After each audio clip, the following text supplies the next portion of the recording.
late 19th century, early 20th century, the whole idea of sustainability started taking shape, and people started questioning the choices that we are making and the impact it has on the mother nature or on mother earth.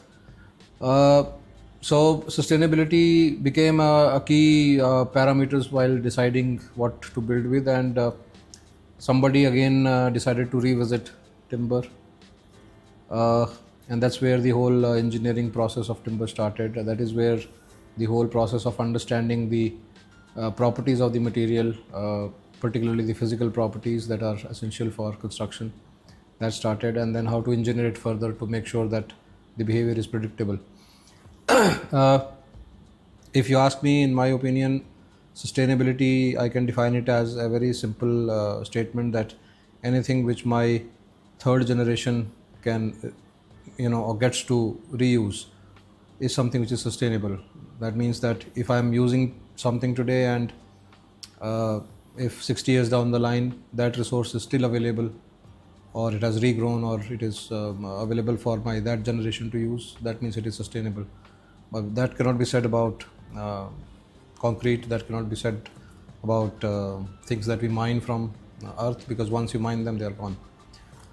Now, future, what I see is, yes, there is a huge demand of housing. Country like India, where the whole emphasis of the government is to move people from remote villages into cities for better avenues. There is a huge crunch on housing demand. But then India largely remains a timber deficit country, because our rules to protect forests are very clear that we don't consider timber or wood or trees as a crop. We consider them as, forest forever. It's a forest. Now, if you look at the developed nations, they have realized that if you take trees as a crop and you have a harvest cycle of 50 to 100 years, this becomes a very, very economically viable material, because at the maximum it takes about 100 years for the tree to grow to the full size. And once they realize that it's an infinitely renewable source, these countries, they started investing heavily into research on timber, and today the modern mass timber products like glue laminated timber, cross laminated timber, they have taken center stage for construction. Almost, earlier all the typical residential row houses, they were already being done with timber, but now you will see that tall buildings, public spaces, all kinds of things are being done in timber. So timber, I will not say it will be a complete shift to timber, but timber will hold a certain percentage in building and construction going forward in the future. So that's what my opinion is. Yeah, and I think it's quite interesting, because every material undergoes a change over a large cycle. So the way timber was used earlier, now it is not used in the way it is used in various forms.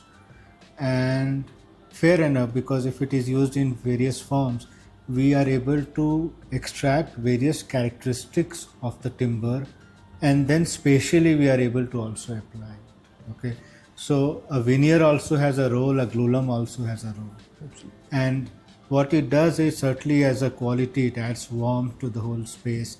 It makes you more intimate, more connected to the nature. It gives you a certain degree of silence, which otherwise many of the industrial materials are not able to. And that's the hope that really sustains many of the people who are working in areas where they are working with materials that can grow. Now, any kind of material like this which is undergoing change, and in a country like India, as you rightly pointed out, that of course it won't be 100% replacement, but certainly it is gaining interest among the younger lots. One of the way to celebrate some of these material is not to build house, but is to request the society to celebrate it as an institution. So we hope that that someday we'll be able to see in our own lifetime, or maybe in the next decade, government opening up for this prospect through bylaws and guidelines about using it in institutions, using it in airports, and using it in places like schools and hospitals, as you were pointing out in the morning, which will certainly grow the interest to a wider audience. Also, the project of plantation in India may get impetus from that. We may not be alive for that, but that will certainly build an interest in managing forests, in managing timber plantations, and that I think would lead to a very interesting term. And some of the background work, in my view, you are doing it because you are one of the first